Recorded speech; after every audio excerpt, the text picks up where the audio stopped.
Live from New Delhi, you're watching DD India Live, India's voice to the world, with me Deepika, coming up in the next 30 minutes. Prime Minister Narendra Modi launches Gyan Bharatam portal to digitalize India's unparalleled manuscript wealth in New Delhi.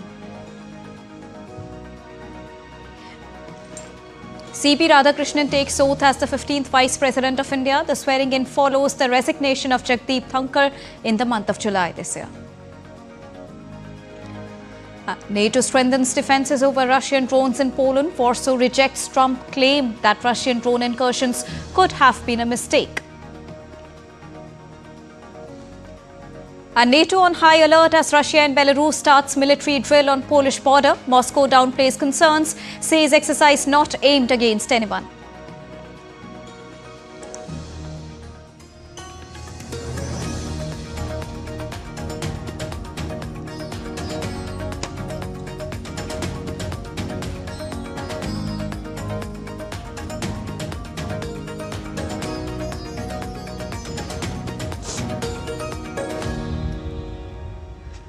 Good evening to all the viewers joining us at this evening broadcast. To begin with the latest. Well, with an aim to revitalize India's unparalleled manuscript wealth, Prime Minister Narendra Modi launched the Gyan Bharatam portal in the national capital on Friday. It is a dedicated digital platform to accelerate manuscript digitization, preservation and public access and address the gathering on the occasion.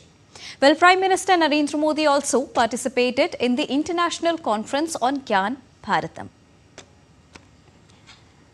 Today is day 2 of the Gyan Bharatam International Conference 2025, organized by India's Ministry of Culture. It highlights India's journey to survey, document and digitize the rich manuscript heritage.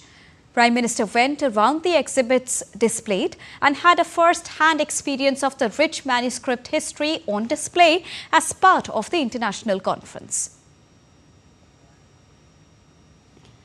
Well, Prime Minister Narendra Modi will visit Mizoram, Manipur, Assam, West Bengal and Bihar from the 13th till the 15th of September to launch and unveil development projects to the tune of over 71,850 crore rupees. On the 13th of September, Prime Minister will visit Mizoram and will lay the foundation stone and inaugurate multiple development projects worth over 9,000 crore rupees at Aizawl. These projects will cater to multiple sectors including railways, roadways, energy, sports, among others. Prime Minister Narendra Modi will inaugurate the Bairabi-Sairang new railway track worth over 8,070 crore rupees. Well, the new railway link will connect the capital of Mizoram to India's primary railway network for the first time. Along with this, Prime Minister Narendra Modi will also flag off 3 new train services from Sairang to Delhi, Kolkata and Guwahati. Thereafter, Prime Minister will visit Manipur and lay the foundation stone of multiple development projects worth over 8,500 crore rupees. And on the 13th of September, Prime Minister will also participate in celebrations to commemorate the 100th anniversary of Bharat Ratna Dr. Bhupen Hazarika in Guwahati. On the 14th of September, Prime Minister will inaugurate and lay the foundation stone of major infrastructure and industrial development projects worth over 18,000 crore rupees in Assam. On the 15th of September, Prime Minister Narendra Modi will be visiting West Bengal and then Bihar. Moving on.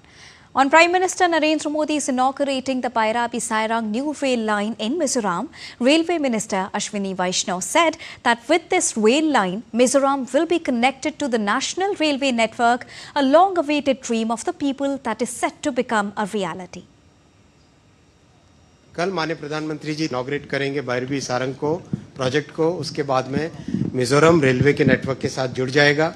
ये बहुत ही important project है, बहुत ही महत्वपूर्ण project है, क्योंकि मिजोरम की सब जन जन का जो सपना था, हर एक आइजॉल हो चाहे सारंग हो, इस राज्य में सभी का जो सपना था वो सपना कल पूरा होगा।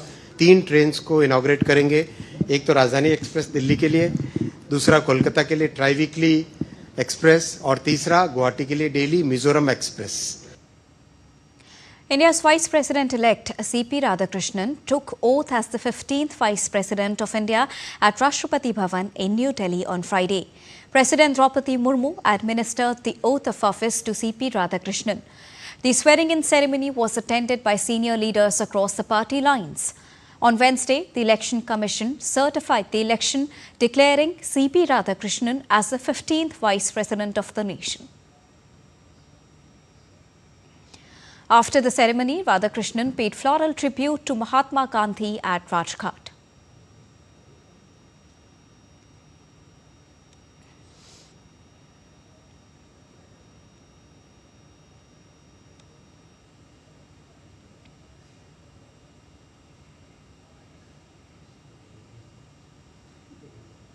Vice President C.P. Radhakrishnan visited Prerna Sthal in the Parliament House complex, where he laid a wreath at the Gandhi statue and planted a Rudraksh sapling at the site.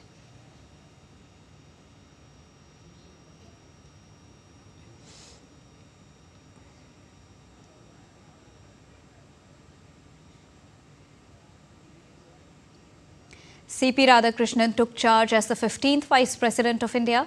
He also met Rajya Sabha Deputy Chairman, Minority Affairs Minister Kiren Rijiju, among others.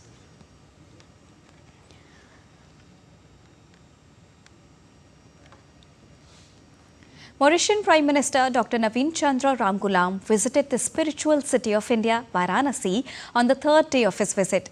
Prime Minister Ramgoolam, along with his wife, offered prayers at the revered Kashi Vishwanath temple. Well, this visit highlights the profound cultural ties between both the nations. Here's a report by DD India correspondent Akshay Dongre. Take a look. Accompanied by his wife, 6 ministers and other delegation members, Prime Minister Ramgoolam offered prayers at the sacred Sri Kashi Vishwanath Dham, one of Hinduism's holiest sites. The group participated in traditional rituals, symbolizing the deep-rooted cultural and shared spiritual legacy that binds India and Mauritius. Speaking to DD India, Prime Minister Ramgoolam expresses happiness at the warm welcome he received in the holy city, which is also the parliamentary seat of Prime Minister Narendra Modi.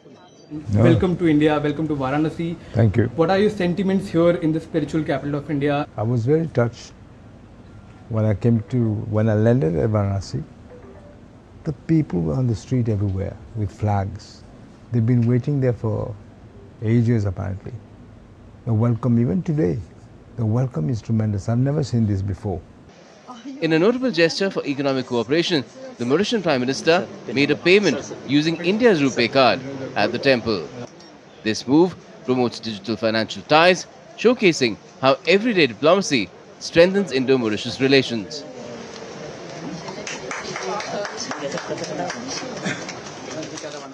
The spiritual visit to Varanasi follows Thursday's bilateral talks with Prime Minister Modi and landmark MOUs. Next, PM Ramgoolam heads to Ayodhya for prayers at the Ram Janmabhoomi temple. He'll then move south to the Tirupati temple and then to Delhi for further engagements.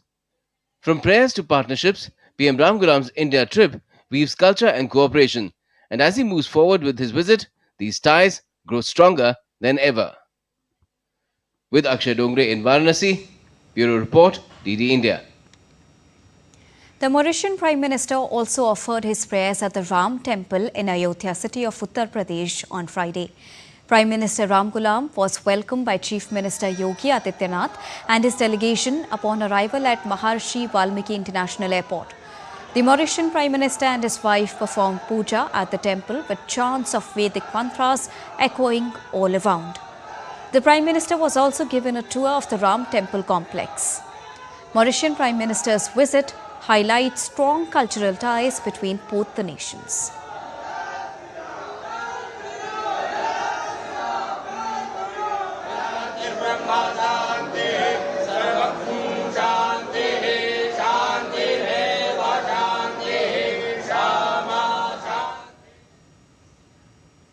While India's Commerce Minister Piyush Goyal on Friday held a meeting with European Union Commissioner for Trade and Economic Security, the Commissioner for Agriculture and Food, as well, along with the European Union delegation in the national capital. Posting on X, the minister said that India-European Union remains committed to achieving a balanced and mutually beneficial FTA, opening new avenues for businesses and maximizing opportunities for the shared growth of India and the European Union.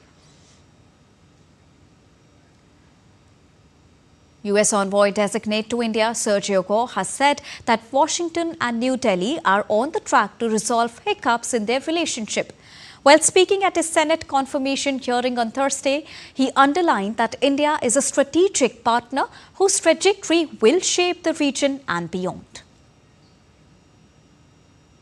India is a strategic partner whose trajectory will shape the region and beyond. Under President Donald Trump's strong leadership, I'm committed to advancing America's interest in this important partnership. India's geographic position, economic growth, and military capabilities make it a cornerstone of regional stability and a critical part of promoting prosperity and advancing the security interests that our nations share. As Secretary Rubio noted, India is one of the most important relationships our nation has in the world. If confirmed as ambassador, I will work to deliver on the President's agenda and advance U.S. interests by increasing our defense cooperation, ensuring fair and beneficial trade, deepening energy security, and furthering technology. He emphasized that India's geographic position, economic growth and military capabilities make it a cornerstone for regional stability and a crucial part of promoting shared prosperity and security interests. We might have our moment of hiccups right now. We are on the track of resolving that.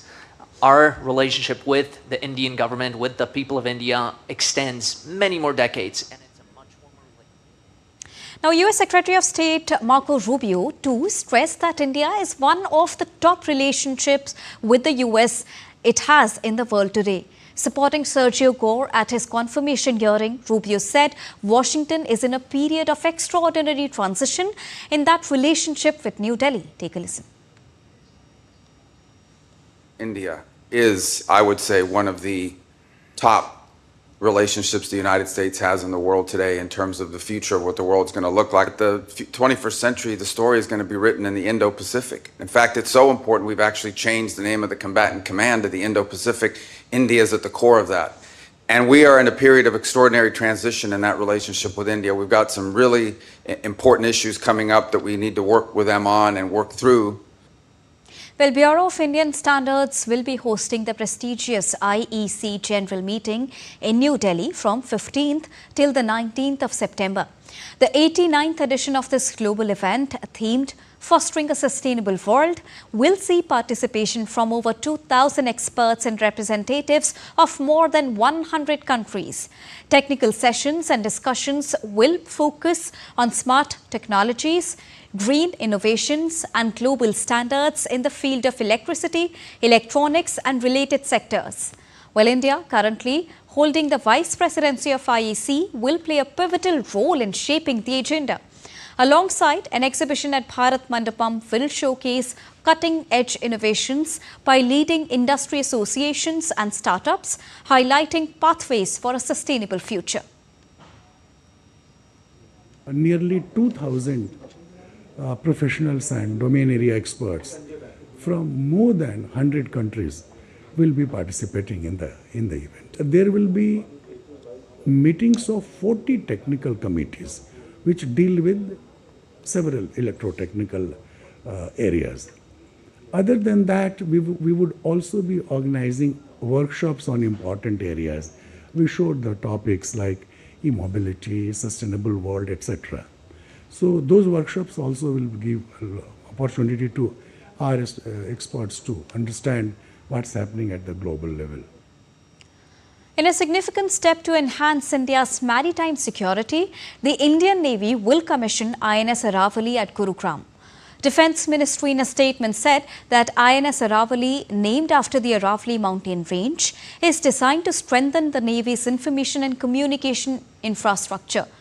The crest of the base comprises central mountain imagery, perfectly symbolizing the unwavering and strong Aravalli Range, and the rising sun representing eternal vigilance, resilience and energy, in addition to the dawn of niche technological capabilities in the field of communications and MDA. Thus, the crest embodies the steadfast commitment of the base to facilitate eternal vigilance in order to defend India's maritime interests. The ceremony will be presided over by Chief of the Naval Staff, Admiral Dinesh K. Tripathi. Time to take a short break, but still to come on the other side. Rule of law and constitutionalism should not be bypassed while forming the government, says Nepal's Speaker of the House of Representatives. Chartered plane carrying some 300 South Koreans lands at Incheon Airport. And after the break, we'll get you the latest from Berlin, which has been without power since Tuesday.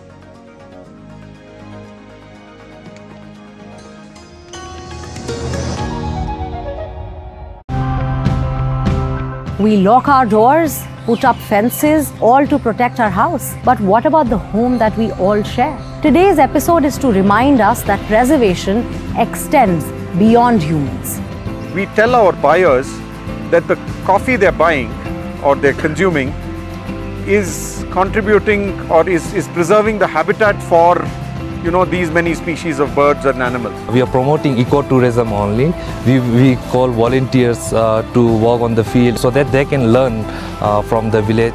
GDSI is a ranking system created by an association to make its location sustainable in terms of tourism and event management. We use the feces as manure for our crops. That's how integrated farming becomes very profitable.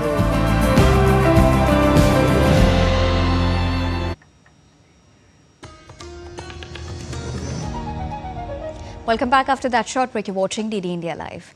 Well, Poland's foreign minister arrived in Kyiv on Friday for talks on security, days after a drone incursion into Poland escalated concerns over the spillover of Russia's invasion. Ukraine's foreign minister Andrzej Sapieha shared an image showing him meeting his Polish counterpart Radoslaw Sikorski at a train station in Kyiv. Ukraine's foreign minister said that Ukraine and Poland stand firmly together.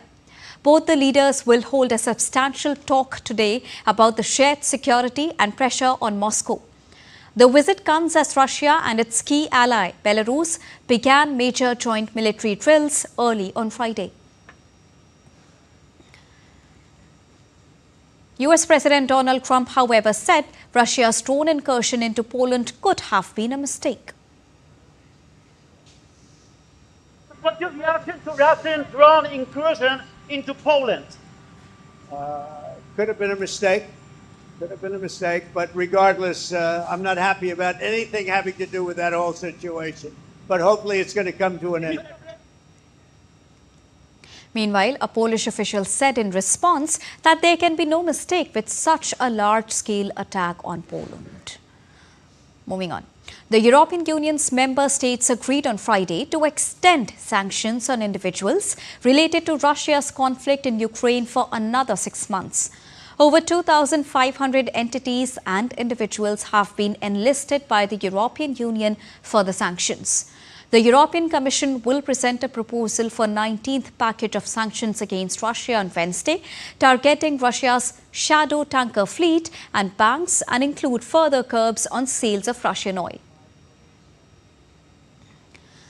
Speaking to the media, US Energy Secretary Chris Wright mentioned that the European Union could phase out Russian gas within 6 to 12 months by replacing it with US liquefied natural gas. Now, the same has also been communicated to the EU officials by the US earlier this week.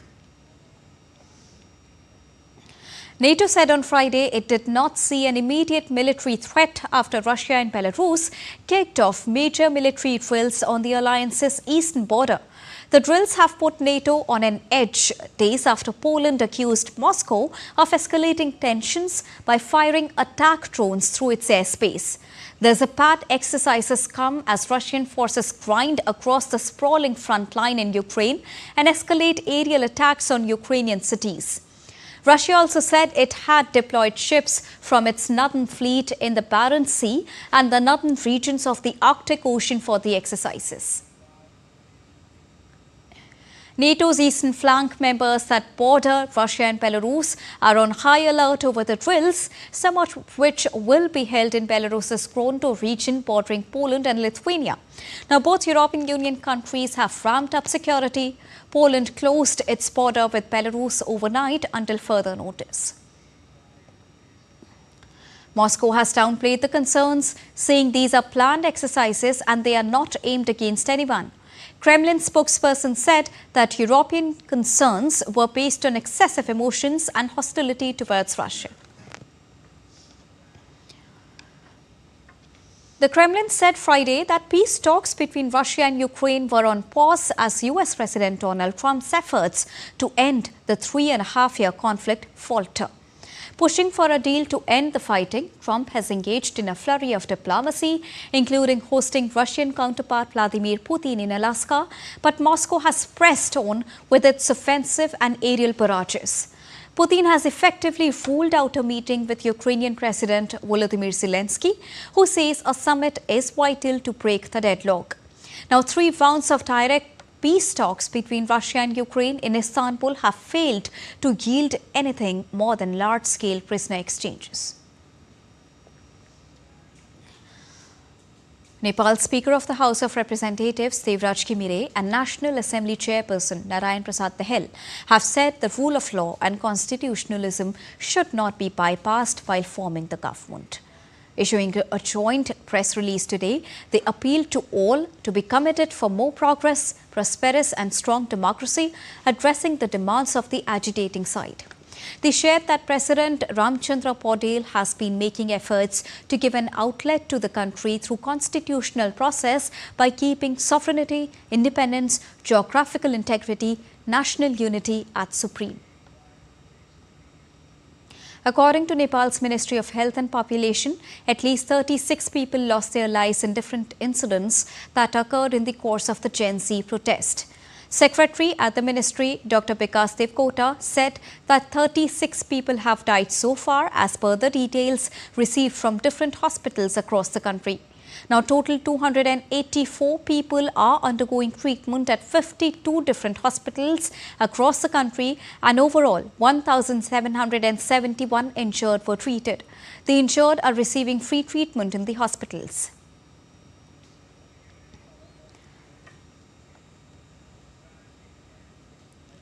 A chartered plane carrying some 300 South Koreans who were detained in a large-scale US immigration raid at a battery project site landed at Incheon Airport on Friday. Their return capped a week of intense negotiations by Seoul to win their release and bring them back home. The plane also carried 10 workers from China, 3 from Japan and an Indonesian national. South Korean Foreign Minister on Friday said that the US President Donald Trump had called the detention wrong and ordered officials to review all the options, adding that the 2 countries plan to establish a working group to consider a new type of visa for Koreans.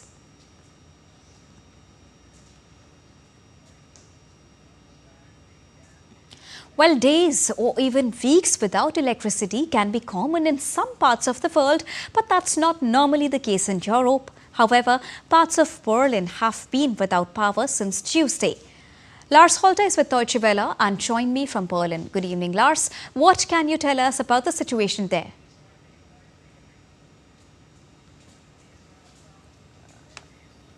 Thanks for having me. Well, most importantly, especially for the people here in parts of Berlin, the power is back now. Almost all households and institutions are back on, but they've had no power for about 3 days. We're talking about parts of southeast Berlin where 40,000 households had suddenly lost power. Meanwhile, we know that behind the power outage was not just general weakness in the grid or technical defects. That is usually the first thing that comes to mind. No, we're dealing with the aftermath of, it seems, a political attack. Apparently, a radical left-wing group had set fire to 2 pylons carrying high... And we will take you to the latest visuals, to the address of Prime Minister Narendra Modi at Gyan Bharatam. आज विज्ञान भवन भारत के स्वर्णिम अतीत के पुनर्जागरण का साक्षी बन रहा है।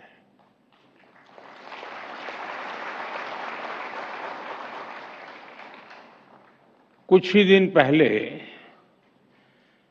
मैंने ज्ञान भारतम मिशन की घोषणा की थी और आज इतने कम समय में ही हम ज्ञान भारतम इंटरनेशनल कॉन्फ्रेंस का आयोजन कर रहे हैं। अभी इससे जुड़ा पोर्टल भी लॉन्च किया गया है। ये एक सरकारी या एकेडमिक इवेंट नहीं है।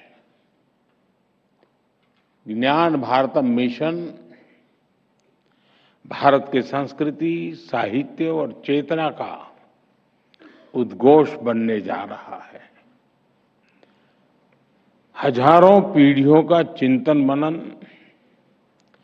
भारत के महान ऋषियों, आचार्यों और विद्वानों का बोध और शोध, हमारी ज्ञान परंपराएं, हमारी वैज्ञानिक धरोहरें, ज्ञान भारतम मिशन के जरिए हम उन्हें डिजिटाइज करने जा रहे हैं। मैं इस मिशन के लिए सभी देशवासियों को बधाई देता हूं।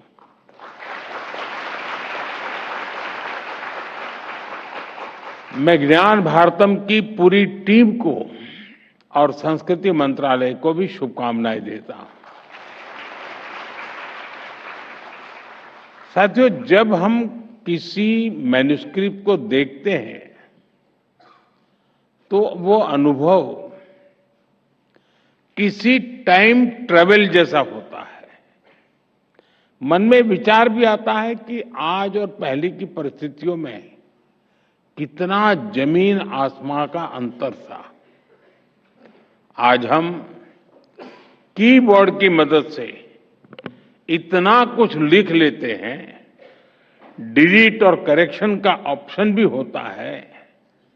हम प्रिंटर्स के जरिए एक पेज की हजारों कॉपीज बना लेते हैं, लेकिन सैकड़ों साल पहले की उस दुनिया की कल्पना करिए। तब ऐसे आधुनिक मटेरियल रिसोर्सेज नहीं थे। हमारे पूर्वजों को उस समय बौद्धिक रिसोर्सेज पर ही निर्भर रहना पड़ता था। एक एक अक्षर लिखते समय कितना ध्यान देना होता था। एक एक ग्रंथ के लिए इतनी मेहनत लगती थी और उस समय भी भारत के लोगों ने विश्व के बड़े बड़े पुस्तकालय बना दिए थे, लाइब्रेरीज बना दी थी। आज भी भारत के पास दुनिया का सबसे बड़ा मैन्युस्क्रिप्ट संग्रह है। करीब 1 करोड़ मैन्युस्क्रिप्ट हमारे पास है। अब 1 करोड़ आंकड़ा कम नहीं है। साथियों, इतिहास के क्रूर थपेड़ों में लाखों मैन्युस्क्रिप्ट्स जला दी गई, लुप्त हो गई, लेकिन जो बची है वो इस बात की साक्षी है कि ज्ञान विज्ञान पठन पाठन के लिए हमारे पूर्वजों की निष्ठा कितनी गहरी थी, कितनी व्यापक थी। भोजपत्र और ताड़पत्र से बने नाजुक ग्रंथ, ताम्रपत्र पर लिखे गए शब्दों में मेटल कोरोजन का खतरा, लेकिन हमारे पूर्वजों ने शब्दों को ईश्वर मानकर अक्षर ब्रह्म भाव से उनकी सेवा की। पीढ़ी दर पीढ़ी परिवार उन पोथियों और पांडुलिपियों को सहेजते रहे। ज्ञान के प्रति अपार श्रद्धा, आने वाली पीढ़ियों की चिंता, समाज के प्रति जिम्मेदारी, देश के प्रति समर्पण का भाव, इससे बड़ा उदाहरण कहां मिलेगा। साथियों, भारत की ज्ञान परंपरा आज तक इतनी समृद्ध है क्योंकि इसकी नींव 4 मुख्य पिलर्स पर आधारित है। पहला, प्रिजर्वेशन, दूसरा, इनोवेशन, तीसरा, एडिशन और चौथा, एडेप्टेशन। साथियों, अगर मैं प्रिजर्वेशन की बात करूं तो आप जानते हैं हमारे यहां सबसे प्राचीन ग्रंथ वेदों को भारतीय संस्कृति का आधार माना गया है। वेद सर्वोपरि है। पहले वेदों को श्रुति के आधार पर अगली पीढ़ी को दिया जाता था और हजारों वर्षों तक वेदों को बिना किसी त्रुटि के ऑथेंटिसिटी के साथ प्रिजर्व किया गया। हमारी इस परंपरा का दूसरा पिलर है इनोवेशन। हमने आयुर्वेद, वास्तुशास्त्र, ज्योतिष और मेटलर्जी में लगातार इनोवेट किया है। हर पीढ़ी पहले से आगे बढ़ी और उसने पुराने ज्ञान को और वैज्ञानिक बनाया। सूर्य सिद्धांत और वराहमिहिर संहिता जैसे ग्रंथ लगातार लिखते जा रहे हैं और नया ज्ञान उसमें जुड़ता रहा है। हमारे संरक्षण का तीसरा पिलर है एडिशन, यानी हर पीढ़ी पुराना ज्ञान संरक्षित करने के साथ साथ नया कंट्रीब्यूट भी करती थी। जैसे कि मूल वाल्मीकि रामायण के बाद कई रामायण लिखी गई, रामचरितमानस जैसे ग्रंथ हमें मिले, वेदों और उपनिषदों पर भाष्य लिखे गए। हमारे आचार्यों ने द्वैत, अद्वैत जैसी व्याख्याएं दी। साथियों, इसी तरह चौथा पिलर है एडेप्टेशन, यानी हमने समय के साथ सेल्फ इंट्रोस्पेक्शन के भी किया और जरूरत के अनुसार खुद को बदला भी। हमने डिस्कशन पर जोर दिया, शास्त्रार्थ की परंपरा का पालन किया, तब समाज ने अप्रासंगिक हो चुके विचारों का त्याग किया और नए विचारों को स्वीकार किया।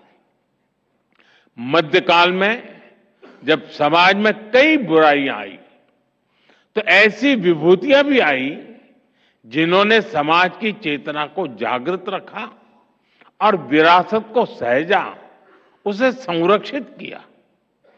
साथियों, राष्ट्रों की आधुनिक अवधारणा से अलग भारत की एक सांस्कृतिक पहचान है, अपनी चेतना है, अपनी आत्मा है। भारत का इतिहास सिर्फ सल्तनतों की जीत हार का नहीं है। हमारे यहां रियासतों और राज्यों के भूगोल बदलते रहे, लेकिन हिमालय से हिंद महासागर तक भारत अक्षुण्ण रहा, क्योंकि भारत स्वयं में एक जीवंत प्रवाह है जिसका निर्माण उसके विचारों से, आदर्शों से और मूल्यों से हुआ है। भारत की प्राचीन पांडुलिपियों में, मैन्युस्क्रिप्ट में हमें भारत के निरंतर प्रवाह की रेखाएं देखने को मिलती है। ये पांडुलिपियां हमारी विविधता में एकता की घोषणा पत्र भी है, उद्घोष पत्र भी है। हमारे देश में करीब 80 भाषाओं में मैन्युस्क्रिप्ट मौजूद है। संस्कृत, प्राकृत, असमिया, बांग्ला, कन्नड़ा, कश्मीरी, कोंकणी, मैथिली, मलयालम, मराठी, ऐसी कितनी ही भाषाओं में ज्ञान का अगाध सागर हमारे यहां मौजूद है। गिलगिट मैन्युस्क्रिप्ट में हमें कश्मीर का प्रामाणिक इतिहास बताती है। मैंने अभी जो छोटा सा एग्जीबिशन रखा है वो देखने गया था। वहां इसकी विस्तार से वर्णन भी है और उसके चित्र भी मौजूद है। कौटिल्य अर्थशास्त्र की पांडुलिपि हमें राजनीति शास्त्र और अर्थशास्त्र में भारत की समझ का पता चलता है।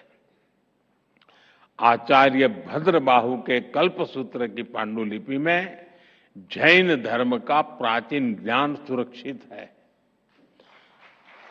सारनाथ की मैन्युस्क्रिप्ट में भगवान बुद्ध का ज्ञान उपलब्ध है।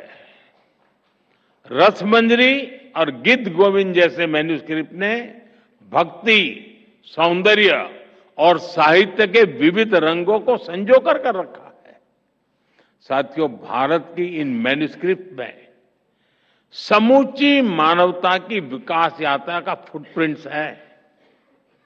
इन पांडुलिपियों में फिलॉसफी भी है, साइंस भी है, इनमें मेडिसिन भी है, मेटाफिजिक्स भी है, इनमें आर्ट भी है, एस्ट्रोनॉमी भी है और आर्किटेक्चर भी है।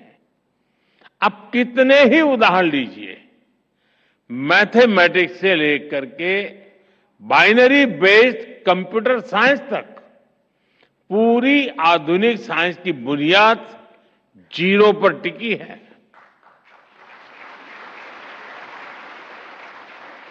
आप सब जानते हैं, शून्य की ये खोज भारत में हुई थी और बक्साली पांडुलिपि में शून्य के उस प्राचीन प्रयोग और मैथमेटिकल फॉर्मूलाज के प्रमाण आज भी सुरक्षित है।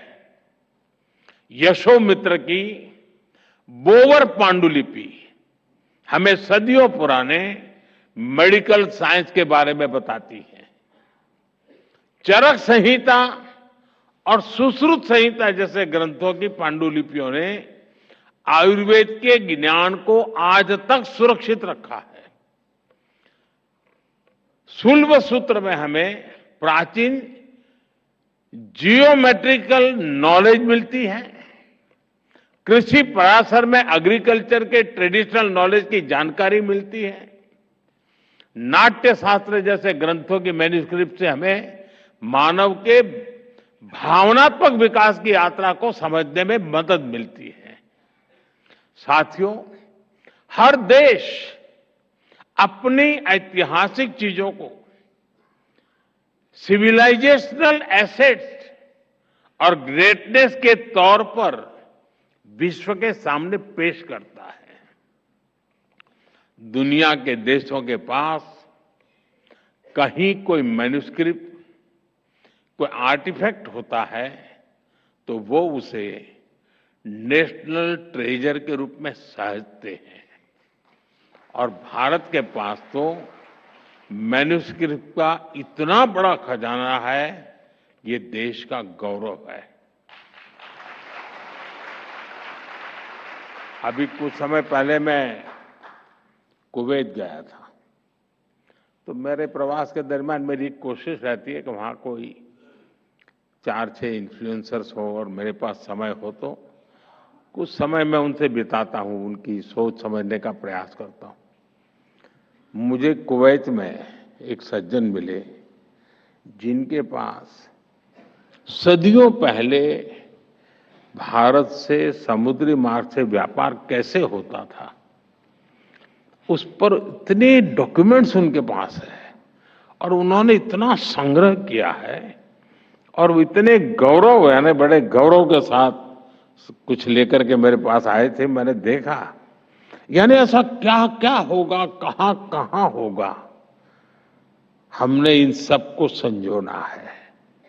अब भारत अपने इस गौरव को गर्व के साथ विश्व के सामने प्रस्तुत करने जा रहा है।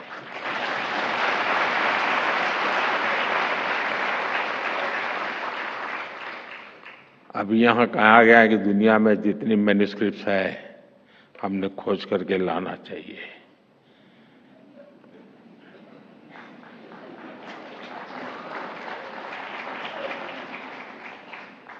और फिर धीरे से कहा प्रधानमंत्री जी ने करना चाहिए।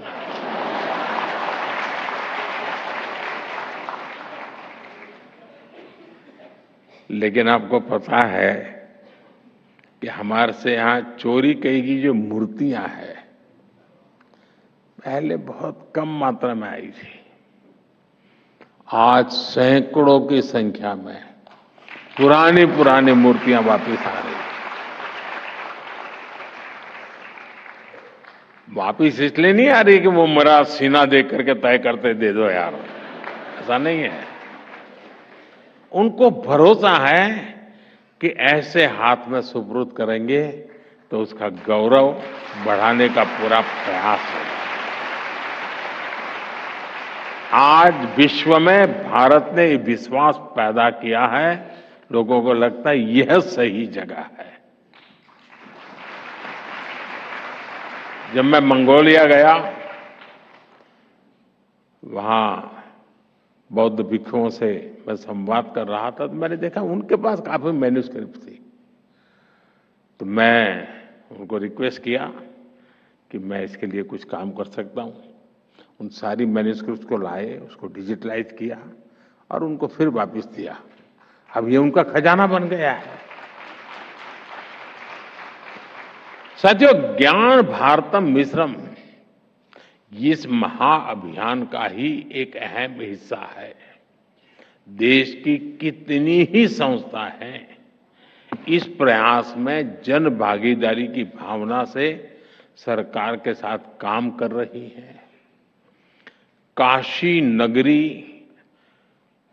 नागरी प्रचारणी सभा, कोलकाता की एशियाटिक सोसाइटी, उदयपुर की धरोहर, गुजरात के कोबा में आचार्य श्री कैलाशपुरी ज्ञान मंदिर, हरिद्वार का पतंजलि, पुणे का Bhandarkar oriental research institute, Thanjavur की सरस्वती महल लाइब्रेरी, ऐसी सैकड़ों संस्थाओं के सहयोग से अब तक 10 लाख से अधिक पांडुलिपियों को डिजिटलाइज किया जा चुका है। कितने ही देशवासियों ने आगे आकर अपनी पारिवारिक धरोहर को देश के लिए उपलब्ध करवाया है। मैं इन सभी संस्थाओं का, ऐसे सभी देशवासियों का भी धन्यवाद करता हूं। मैं एक विषय पर जरूर ध्यान देना चाहूंगा। मैं पिछले दिनों कुछ एनिमल लवर से मिला था। क्यों? आपको हंसी आ गई? हमारे देश में ऐसे बहुत लोग हैं और विशेषता है कि ये गाय को एनिमल नहीं मानते।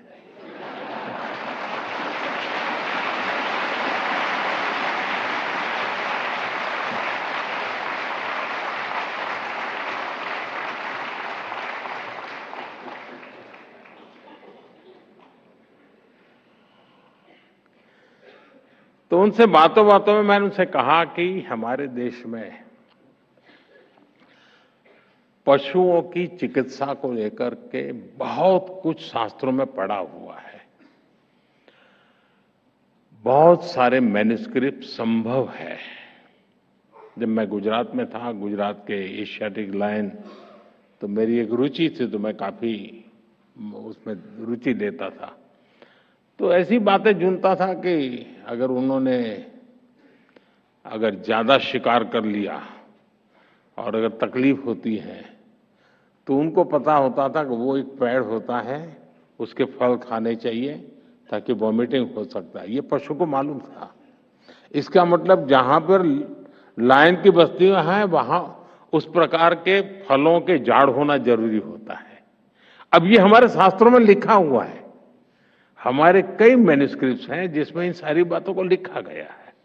मेरा कहने का तात्पर्य है कि हमारे पास इतना ज्ञान उपलब्ध है और लिपिबद्ध है। हमें खोजना है, खोज करके उसको आज के संदर्भ में व्याख्यायित करना है। साथियों, भारत ने अतीत में कभी भी अपने ज्ञान को पैसे की ताकत से नहीं तोला है।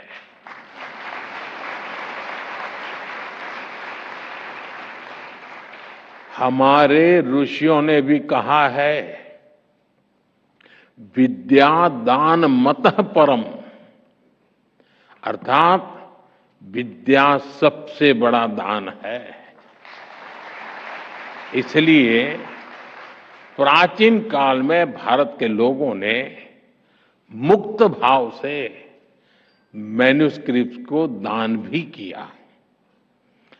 चीनी यात्री ह्वेनसांग जब भारत आए थे तो वो अपने साथ 650 से ज्यादा मैन्युस्क्रिप्ट लेकर के आए थे।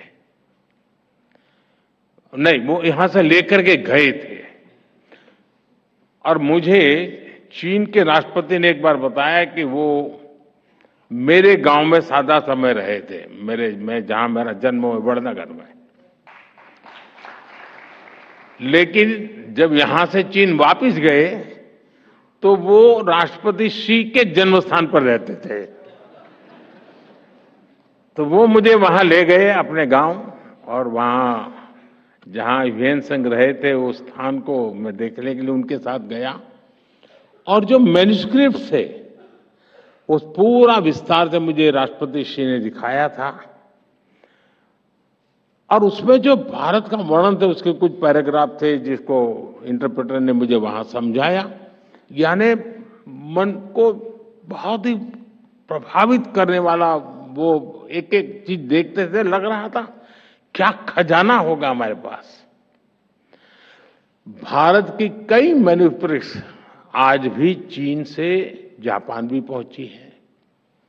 7वीं सदी में जापान में उन्हें राष्ट्रीय पूंजी की तरह होर्युजी मोनेस्ट्री में संरक्षित किया गया। आज भी दुनिया के कितने ही देशों में भारत की प्राचीन मैन्युस्क्रिप्ट रखी हुई है। ज्ञान भारतम मिशन के तहत हम ये भी प्रयास करेंगे कि मानवता की ये साझी धरोहर एकजुट हो।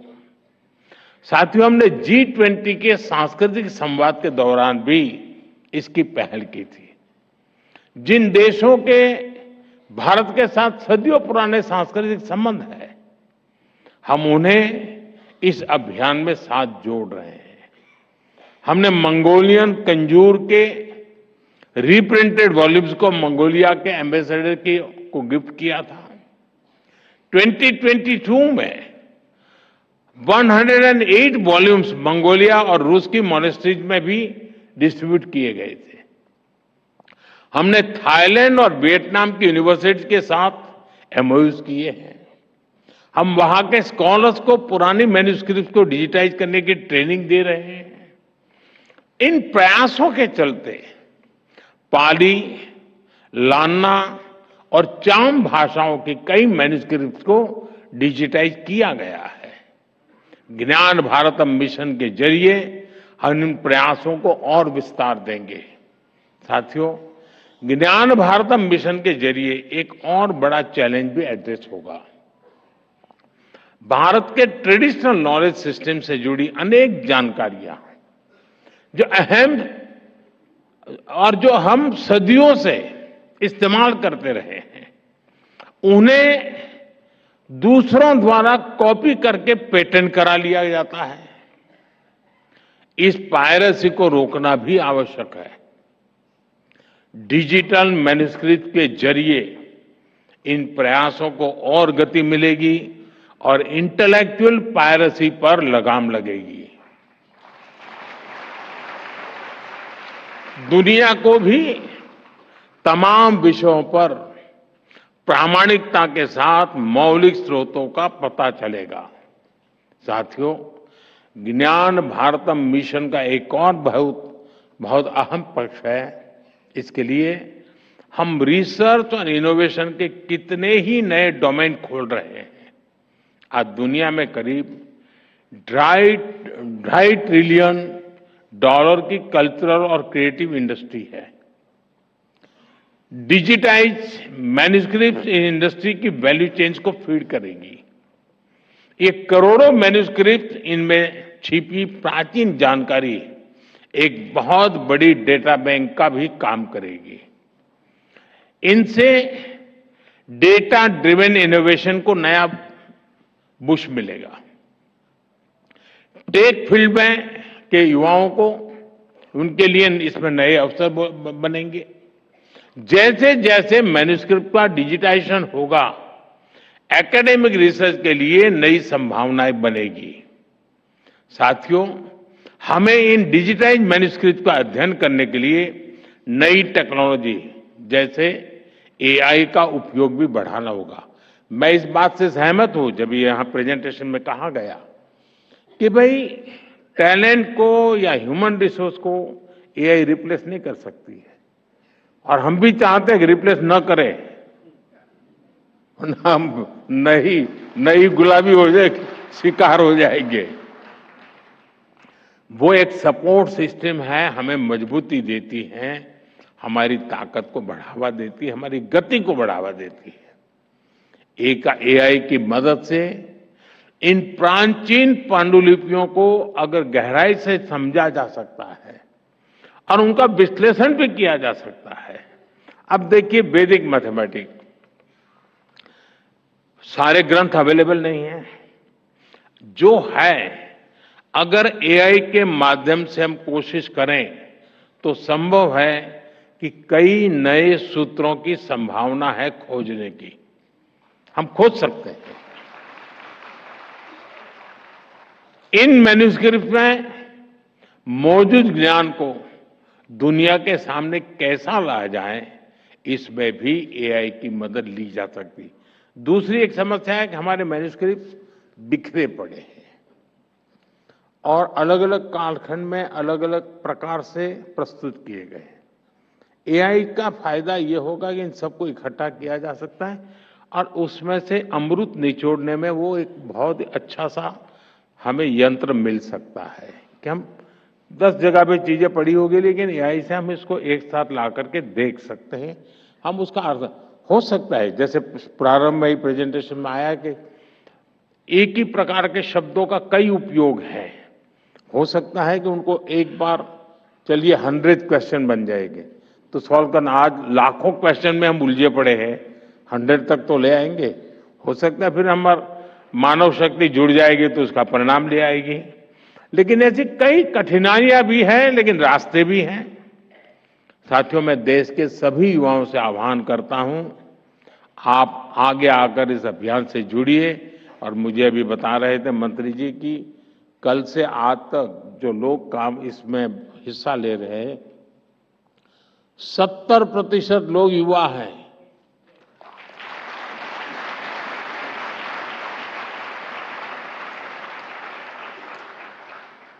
मैं समझता हूं ये सबसे बड़ी इसकी सफलता की निशानी है। अगर युवाओं ने उसमें रुचि लेना शुरू किया तो ये मैं पक्का मानता हूं कि हम बहुत तेजी से सफल होकर रहेंगे। हम कैसे टेक्नोलॉजी के जरिए अतीत को एक्सप्लोर कर सकते हैं, हम कैसे इस ज्ञान को एविडेंस बेस्ड पैरामीटर्स पर मानवता के लिए सुलभ बना सकते हैं, हमें इस दिशा में प्रयास करना चाहिए। हमारी यूनिवर्सिटीज को, हमारे इंस्टीट्यूट्स को भी इसके लिए नए इनिशिएटिव लेने चाहिए। आज पूरा देश स्वदेशी की भावना और आत्मनिर्भर भारत के संकल्प को लेकर आगे बढ़ रहा है। ये अभियान उसका भी एक विस्तार है।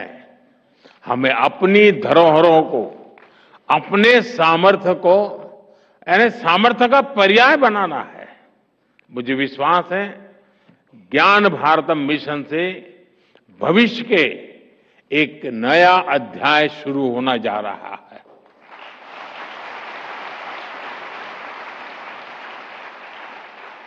मैं जानता हूं कि ऐसे विषय होते हैं कि जिसमें कोई ग्लैमर नहीं होती है, कोई चमक दमक नहीं होती है, लेकिन इसका सामर्थ्य इतना है कि जो सदियों तक किसी को हिला नहीं पाता है। इस सामर्थ्य के साथ जुड़ना है। इसी विश्वास के साथ आप सभी को एक बार बहुत बहुत शुभकामनाएं, बहुत बहुत धन्यवाद।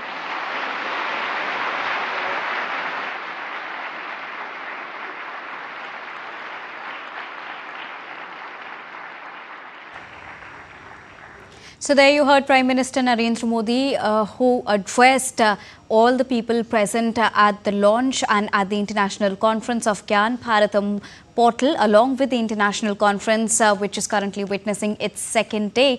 And the initiative brings together a lot many portals, a lot many opportunities for all the people here, and not only for the people but all the researchers who are currently working on it. And also it restores the cultural heritage, the rich cultural heritage and legacy of India now in a digital format. Moving on, now let's also get you the visuals of presentations by working groups on various themes during the international conference on Gyan Bharatam. We will also get you the visuals on that also. But there you heard Prime Minister Narendra Modi speaking and addressing all the people present at the Gyan Bharatam International Conference, which is currently happening in New Delhi's Vigyan Bhavan.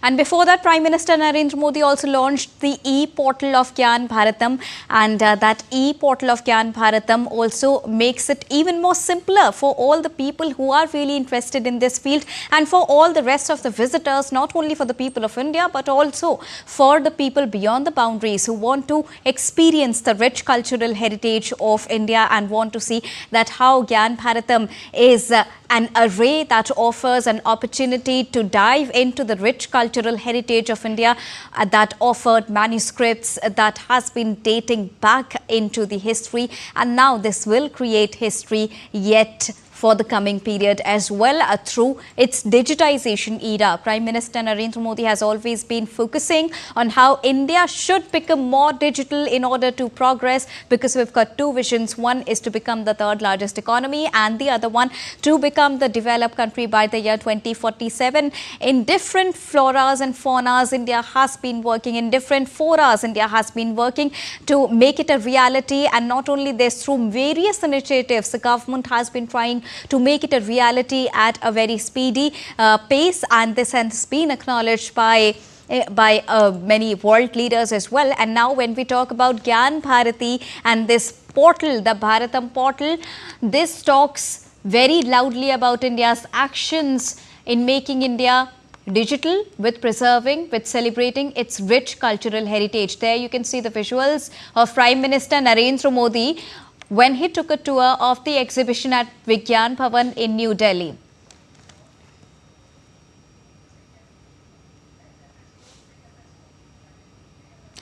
And here are the visuals of presentations by working groups on various themes during the international conference on Gyan Bharatam.